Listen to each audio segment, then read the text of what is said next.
Well, it is an honor and a privilege to stand here before you today as we remember those that have made the ultimate sacrifice for our freedom and our liberty. We are grateful for all the service members, past and present, who have defended our country and stood for all Americans, and not just America, but people all over the world. For just a brief moment, I'd like to share with you just a little bit of the sacrifice that some people have made for our freedom. And I hope you recognize the great cost that was involved in securing that freedom. Again, not just for us, but for people all over the world. That's what makes an American soldier unique, is that they defend freedom for everyone. And the story I want to share with you comes from the 1960s. It was in Vietnam. And this is the words of a chaplain by the name of Bernard Windmiller. He wrote a letter to his wife in June of 1967. And he says, "How should I begin this letter? Maybe if I mention the name Operation Concordia, it may make you aware of the situation I've been in. We hit our landing zone at 0700 and jumped into waist-deep mud. Charlie Company sent our blitzer element up a small stream with 2 small boats alongside them in the water with 4 men aboard each. As our blitzer element moved up the stream, they received fire from across the river. Then the Viet Cong opened up on those 2 small boats and literally blew them out of the water. We never did find the bodies of those fellows. The Viet Cong initial burst of fire wounded 3 men in our Charlie blitzer element. I knew I had to help those men," he says. "I would run and then dive behind a dike. Run and dive. The medic came and we both took off running out to the wounded. We threw ourselves beside them, hugged the ground as bullets went blitzing over our heads. I stayed with them for about an hour, first on my stomach with bullets still zinging over my head.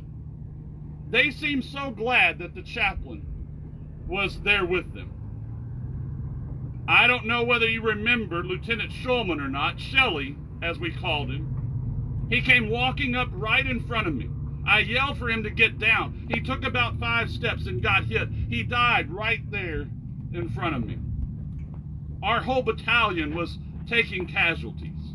He tells about 3 different medvac helicopters coming to take away the wounded, and all 3 were shot down. He says this, "These pilots are amazing. They know they're going to get shot up, but they keep on coming. They knew what they had to do." And I think that is the most important thing for us to take away from this sacrifice, is that they knew what they had to do. You see, for them, it wasn't about their freedom in that moment. It was about their responsibility. And it's what I want to talk to you about for just a moment. Because there are a lot of people claiming their rights these days. They'll tell you, I can say whatever I want to say. I can do whatever I want to do. I hear all the time, this is a free country. I'm hearing a lot of people right now saying, my body, my rights. Well, I want you to know that with every right, there comes a responsibility. You see, Adam and Eve, they had unlimited freedom. They could eat from any tree they wanted to, except for one. They had rights, and they had responsibilities. They had dominion over all the animals, over all the plants, and yet they were supposed to take care of the animals and the plants. They had rights and responsibilities. Did you know that the Garden of Eden even had a boundary and a gate? There were limits. Adam and Eve had everything they needed in the garden, but there were also boundaries. They had freedom and rights.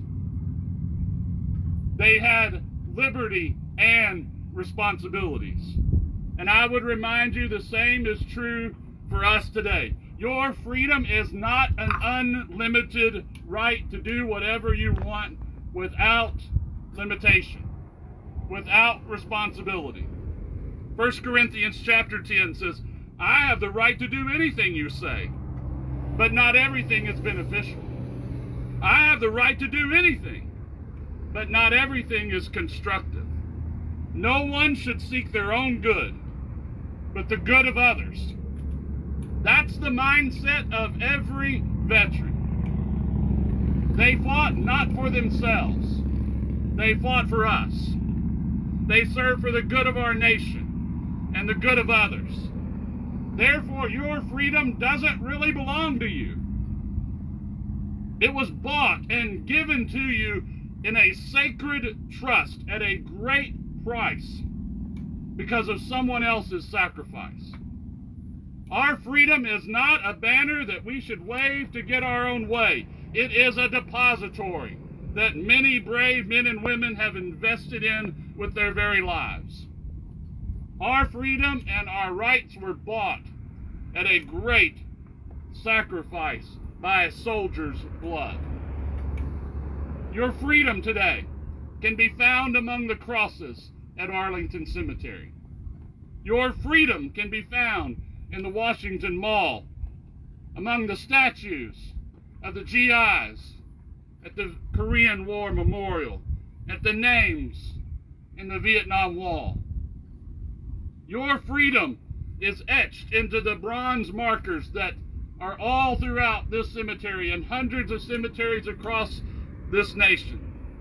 So to the parents who were greeted with a folded flag and a somber salute, we say thank you for our freedom. To the mothers who raised their children when their husbands didn't come home, we say thank you. To the boys and girls and sons and daughters who only have pictures to hug and memories to hold on to, we say thank you for our freedom. To the soldiers and comrades and servicemen and women who witnessed horrific sights too painful to retell, we say thank you. To all those who held a gun, held a line, or held the hand of a dying friend, we say thank you for our freedom. To those who felt the guilt that they survived and came home when others didn't, we say thank you. To those who never heard a shot, never saw a war, never fought an enemy, we say thank you for our freedom. Without your sacrifice, we all may have seen those things. And so on this Memorial Day, let's remember that our freedom has never been free. Someone paid the price. Because of a soldier, you have the freedom to express your opinion. Because of a soldier, you have the freedom to worship God or to worship no God at all, which in my opinion is not a wise choice, but it's still your right. Because of a soldier, you have the freedom to vote and to impress your desires upon those who've been placed in office. Because of a soldier, you're free from both the tyrant and the terrorist. Because of a soldier's sacrifice, you have the freedom to chart your own course, pursue your own dreams, be what you want to be. But don't ever forget that someone else gave up those freedoms for you. They gave up their opinion. They gave up their desire. They gave up their plans to follow the orders of their commanding officer. What they wanted to do no longer mattered because they were not doing it for themselves. They were doing it for us. They understood no one should seek the good of themselves, but the good of others. So on this Memorial Day, I challenge you to cherish your freedom. but never use it to oppress someone else. Do not claim your rights without also claiming your responsibilities. We must never forget that our freedom was never free.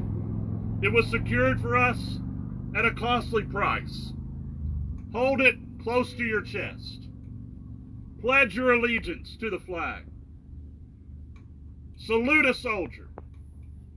And remember the sacrifice with gratitude and honor in your heart.